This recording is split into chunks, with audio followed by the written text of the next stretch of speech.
Pemirsa, ingat nggak sekitar tahun 2008 yang lalu nih, di Indonesia marak sekali penggunaan botol susu bayi yang ternyata masih mengandung BPA. Di mana botol-botol susu ini sebenarnya tidak aman digunakan oleh bayi. Dan pada saat itu semua ibu-ibu kebingungan untuk mencari botol bayi yang bebas BPA. Karena hampir semua toko yang ada di Indonesia yang kita ketahui masih menjual botol-botol susu yang mengandung BPA. Dan saat ini di sebelah kiri saya telah hadir Mbak Anita, pemilik dari toko Fausta Syandana yang dijual secara online ya Mbak ya. Halo, apa kabar Mbak Anita? Yang seperti saya omongin tadi nih, tahun 2008 kan lagi marak banget tuh kasus botol susu yang masih mengandung BPA. Nah ini senang sekali nih, ternyata saya menemukan suatu toko yang ternyata menjual botol-botol susu yang udah BPA free. Nah ceritain dong Mbak Anita awal mulanya mendirikan toko ini. Jadi itu sebenarnya juga pengalaman pribadi saya sebagai seorang ibu waktu itu ya. Kemudian pas setelah lihat di bawah botolnya, ternyata masih mengandung BPA gitu. Jadi dia selain nomor 5 itu kan dia artinya mengandung BPA ya. Lalu setelah itu karena botolnya banyak sekali, akhirnya kita ganti, kita buang semua. Nah itu mencarinya susah sekali pada saat itu. Dan alhamdulillah sampai dengan tahun 2011 ini kita sudah mempunyai display tersendiri yang ini berada di Duren Sawit, Jakarta Timur.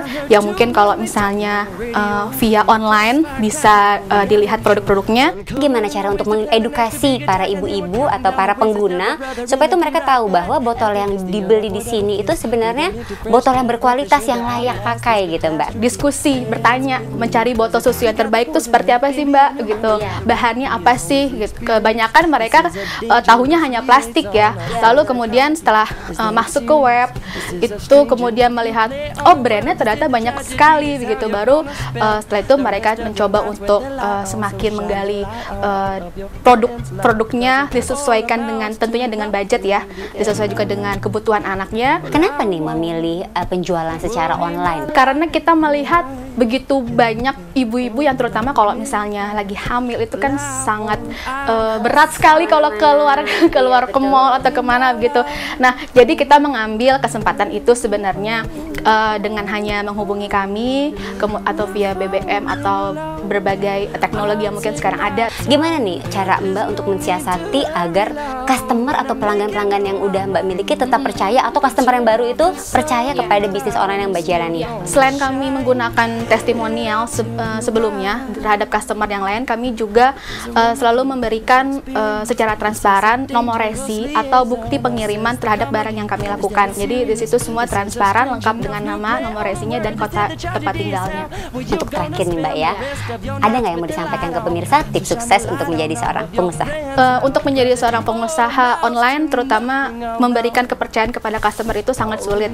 Mungkin dengan sungguh-sungguh dan terus tidak pantang mundur terhadap customer yang berada di dunia maya, bahwa sebenarnya toko online ini sangat menjanjikan asalkan kita tetap yakin bahwa kita bisa sukses dan pantang mundur untuk bisa meraih kesuksesan.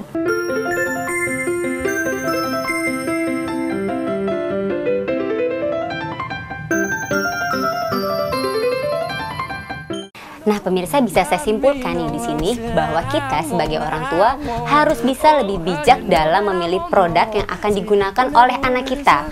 Karena ini menyangkut kesehatan anak-anak kita, nggak hanya kesehatannya di masa kini, bahkan kesehatannya di masa yang akan datang. Karena BPA ini sudah sangat jelas dilarang oleh pemerintah untuk digunakan dalam bentuk alat makan ataupun alat minum. Dan satu lagi pemirsa, kita sebagai konsumen harus bisa lebih bijak dalam berbelanja secara online agar kita tidak tertipu.